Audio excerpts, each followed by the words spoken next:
All right. I'm gonna go. Oh, excuse me. I'm gonna go finish a few more minutes of quiet time. Oh, the retreat thing. Don't go yet. Let's talk about this retreat. I want to read you these words. I got my little book mouse here, see? Let me read you the words. The ones I just read were my favorite, coincidentally. So I just Googled what is a retreat. And this is kind of like what I like to start with. Just, to give me the words. It says, in that people ask box, what does it mean to go on a retreat? The noun retreat means a place you can go to be alone, to get away from it all. A spot under a shady tree might be your favorite retreat from the sun, or your bedroom in the basement may serve as a retreat from your siblings. In the military sense, the noun retreat means the withdrawal of troops, which I kind of love that. I love that, withdrawal of troops.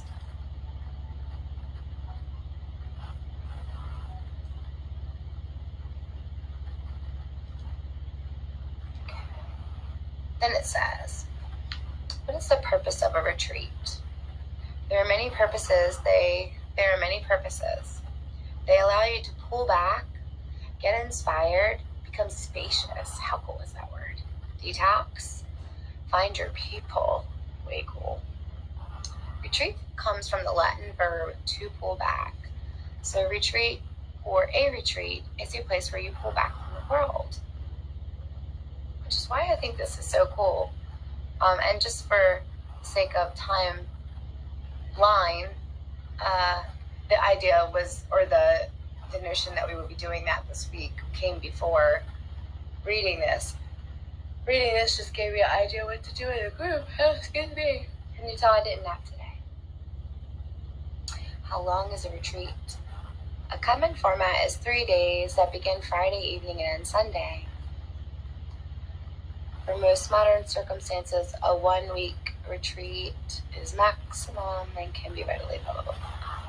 Interesting. What do you do on the retreat? As you begin your retreat, spend time simply settling in. Do something that helps you quiet your body and soul and ease into the present moment. I love that as far as a way of settling into our space once we have it prepared for us. You just kind of settle in, and do something. Sometimes I just gotta breathe and shake my head, shake it off, it. This says take a leisurely walk or sit in stillness while doing deep breathing. Allow yourself to become aware of God's presence. Nothing has to be about God or spiritual. It could just be for the sake of centering your body and tuning your frequency, your attitude, your vibe. Any of these words could all mean the same, and they can all be mixed and used together in a great big soup, like I do. And there's no wrong way if you ask me. How do you retreat? By following these 3 steps, each one working in concert with the others, you find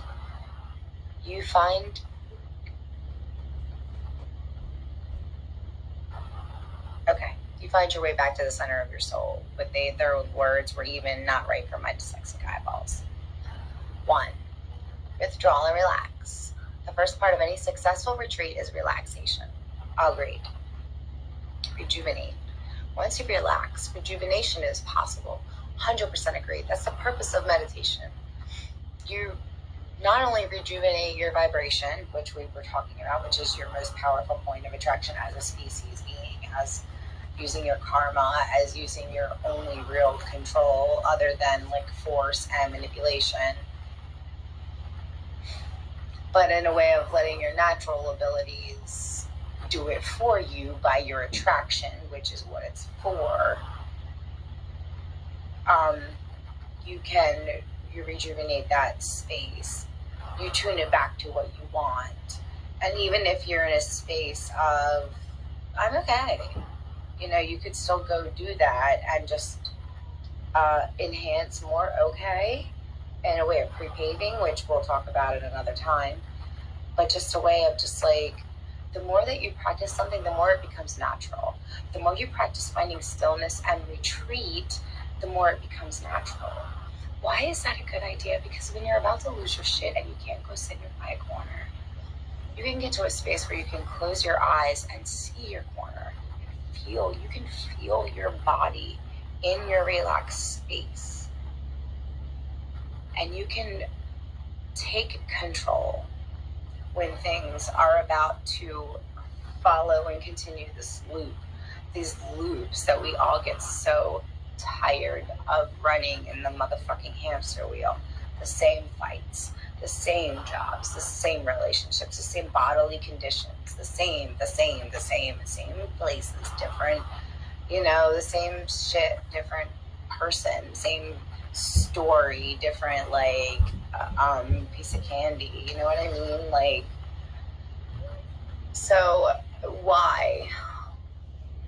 Once you break it, it's done. You don't have to do it again. Once you do it the first time and let yourself feel it, you do it again. You practice it. You practice.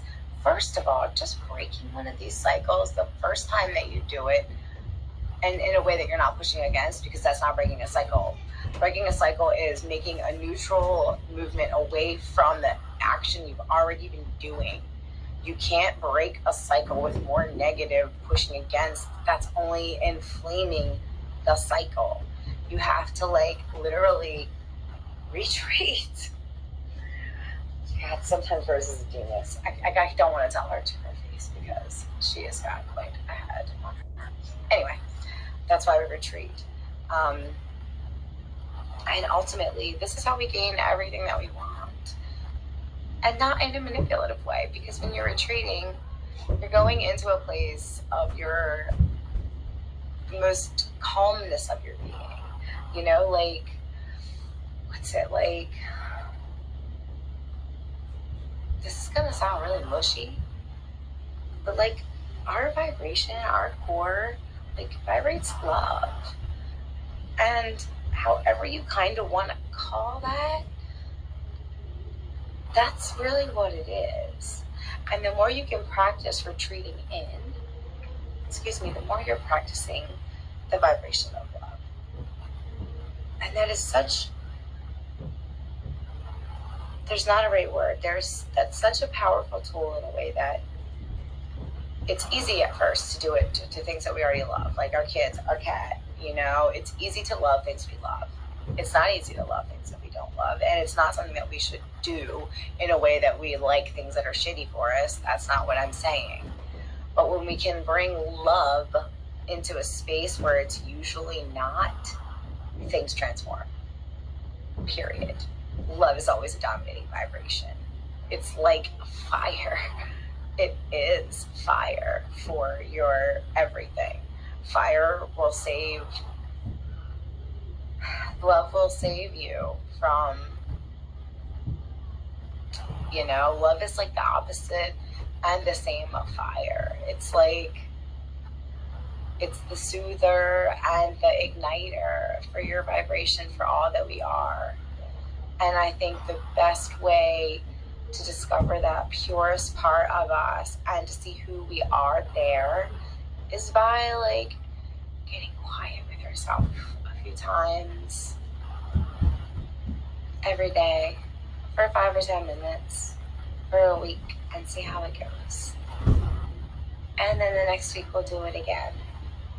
And then just start to see the shifts that you can make in your life. These people that you see talking all over the place. Yeah, some of them are crazy. Fine, whatever. But some of the teachers that are teaching and sharing the same works that me and my co-teachers share about attraction and power of emotions and positive thinking and spiritual growth, personal growth. These are the same things that are great spiritual leaders that are living in our now present that we all look up to.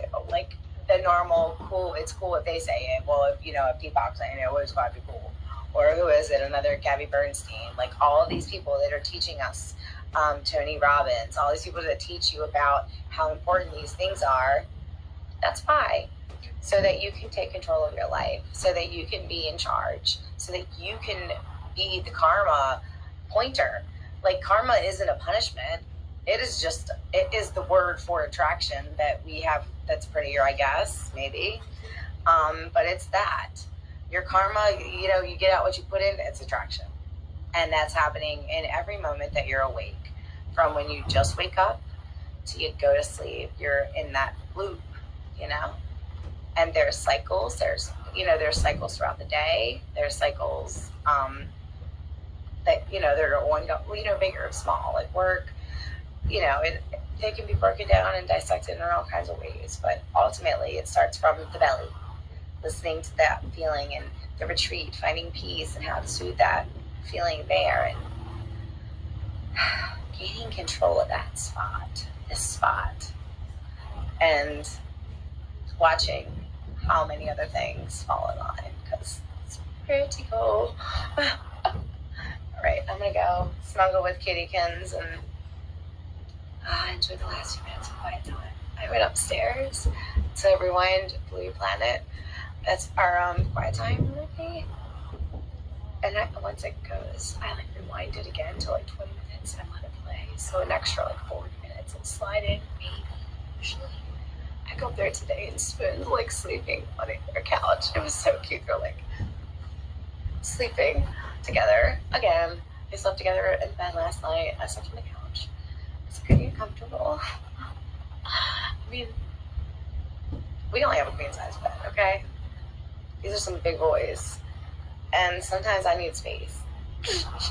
I know I need retreat, whole body retreat sometimes. So yeah, it was very sweet to go up and see him sleeping.